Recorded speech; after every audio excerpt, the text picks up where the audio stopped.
Army of Two: The 40th Day sees the return of two smart-ass mercenaries, Elliot Salem and Tyson Rios. If you missed the first game, this inseparable pair are ex-Army Rangers who are now guns for hire. The 40th Day starts off with a routine job in Shanghai that ends up in complete chaos. Missiles rain down onto the city, exploding buildings, crashing airplanes, the works. Amid surviving all the carnage, you need to figure out what's going on and which guy needs to pay for it. The story is actually pretty decent for an action game. It's like a fun popcorn flick that will keep your attention. It's definitely much more focused and satisfying than the jumble of events that happened in the first game.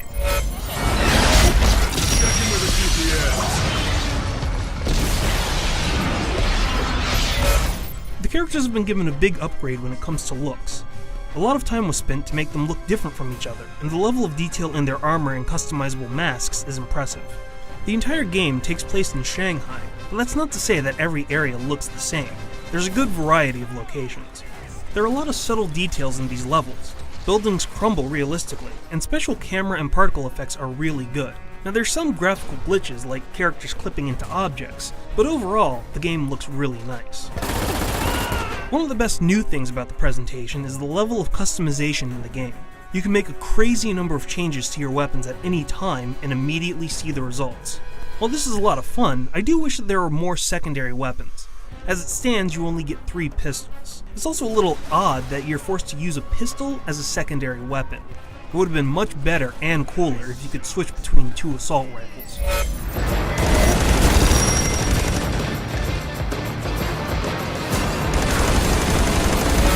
We already went over a lot of the gameplay improvements in our 40th Day video preview, so here's the short version. The aggro system is back from the first game.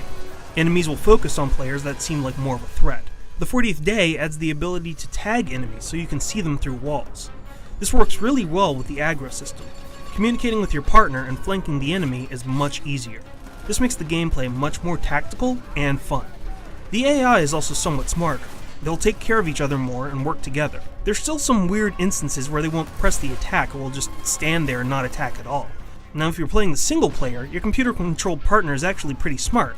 Every now and then he'll try and pull you towards fire, but we can forgive him for that. Of course, the preferred way of playing this game is with another human player. Another good feature is that there are now a number of co-op specific things that you can pull off. You can take an officer hostage while your friend ties up enemies, you have mock surrenders, sniping at the same time, stuff like that. You're also given moments where you can save hostages or pick different moral choices, which can affect the weapons and gear that you unlock. Unfortunately, many of the moments come down to the same repetitive things. Saving hostages is fun and all, until you have to do it again and again. One great thing is the multiplayer. There's your standard capture the flag, deathmatch, objective-based mode, and horde-type modes, but all of them have a subtle twist. You're paired with a partner, and only that partner can revive you in the middle of a fight. It really makes you work together and extends the life of the game by quite a bit.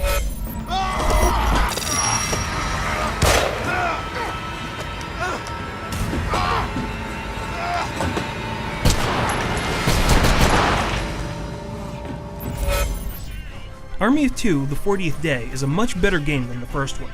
The co-op is better, the stakes are higher, and the multiplayer is awesome. Some dumb AI moments and annoying issues with the morality system are troublesome, but this is bromance worth experiencing. For the written review, head over to IGN.com.